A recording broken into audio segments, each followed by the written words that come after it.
What up, crowdfunders? Salvador Briggman here. Welcome back to the Crowdfunding Demystified YouTube channel. And on this channel, we get into how to raise money on Kickstarter, Indiegogo, different websites like that, and also how to create a prototype. And that is the topic of today's video.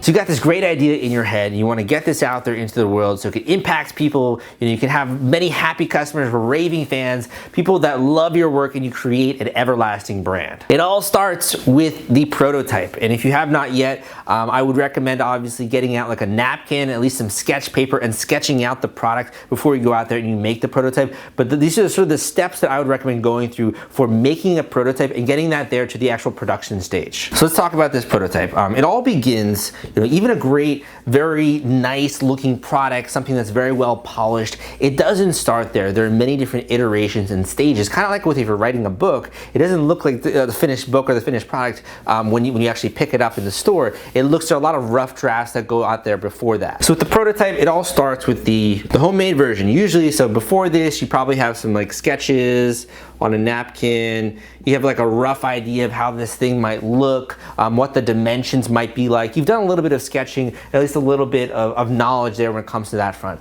Then you decide, I'm gonna actually make the initial homemade prototype. And this is just could be out of things that you get from Home Depot. It could be for things you have laying around the house. You're basically just trying to get something rough. You can get a sense of like, what does this look like? What are the sizes like? How would if I'm picking this up, it's on the kitchen table. How would it feel to pick this up? How will I be using this? How heavy is it going to be? The homemade prototype, in terms of design, almost no functionality, I would say. So like, you don't necessarily have to have this thing working fully. This is just to get a rough idea of what it looks like, what it feels like, how the user would react and interact with this product. You're using the homemade version for that. After you have the homemade version made, you might have some other questions, or it might spew some kind of like questions, if you will, in your mind. It's kind of similar actually to writing a business plan. Writing a business plan actually makes you then think more deliberately about this business that you're starting. Same thing when it comes with the homemade prototypes. You might be asking yourself like, okay, so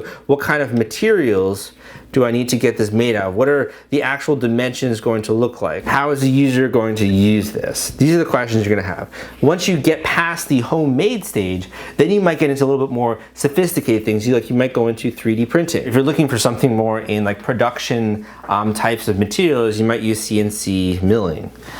You might, basically around this stage, you're kind of getting a little bit more serious about the design files. These are what you're eventually going to have to hand over to a manufacturing company to make this product.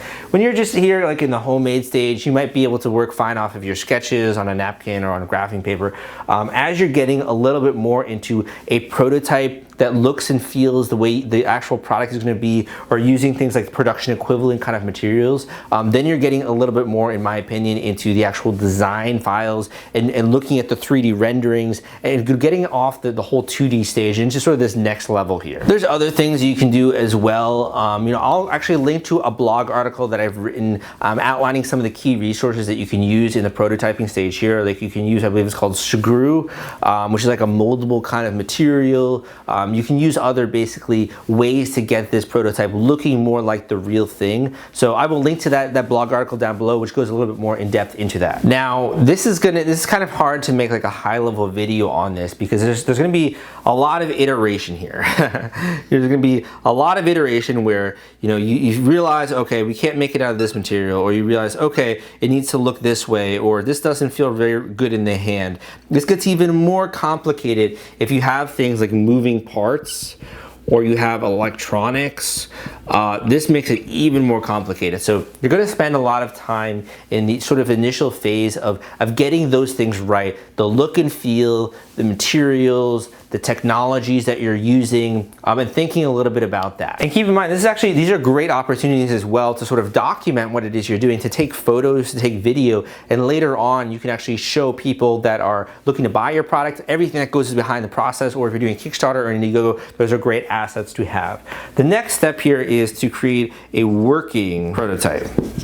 So this is actually as close to the real thing as possible. You're creating something that has the functionality quality and the design that you eventually are going to offer to a customer. So this is a working prototype to see how this thing actually works and does it perform all of the promises that you're going to make with your marketing material. This is a complex stage because it really does depend on your own skill sets. You know, if you're not an engineer, you might have to get a mechanical engineer or an electrical engineer involved. You might have to work with other companies out there to get an actual working prototype for you so you can try this thing out. But this is a very close stage. Getting to this stage, congratulations. If you get here, this is probably, like, I would say the pretty much when you're getting very serious about the business. You can show this to other people, they can try it out, you can get their reactions. This is when this begins to sort of shape up into a real business. The fourth step here is thinking about manufacturing. So it's actually kind of hard, you know, it's easy to make like one of something, but it's hard to make 1,000 quality products of the same thing and to get that out there to people in a relatively seamless fashion.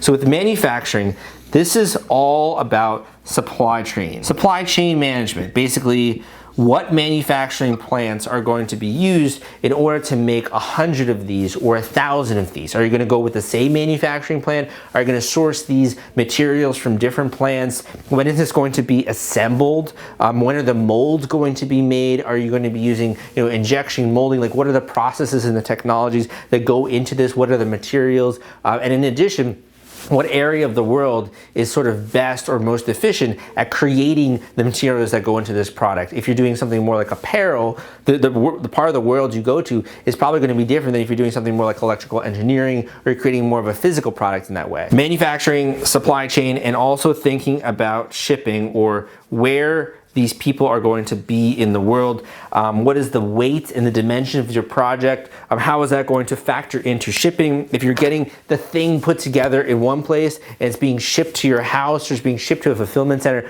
what has to happen from there? Are you gonna have a marketing package insert? Are you gonna have a fancy packaging? How much is this thing going to weigh? How are you going to ship it and get it out there to customers? These are the things you have to think about when it comes to the actual full supply chain in going from order online or order with the Kickstarter campaign to then getting this into the hands of someone. They can open their door, they can get the package, they can try it out, and they can share it, and they can take photos and post it on social media. This is a very basic introduction to prototyping and also kind of the steps that you have to go through when it comes to making something that's in your head a reality that people can buy and they can use, they can enjoy, and you can actually build a brand around that experience. I have more tips, more advice, and more resources in the free blog article that I have down below that I invite you to check out. And in addition, if you want more tips like this, take a second to hit that subscribe button, give me a thumbs up, and leave any comments down below. Again, my name is Salvador Briggman, and I will see you next time.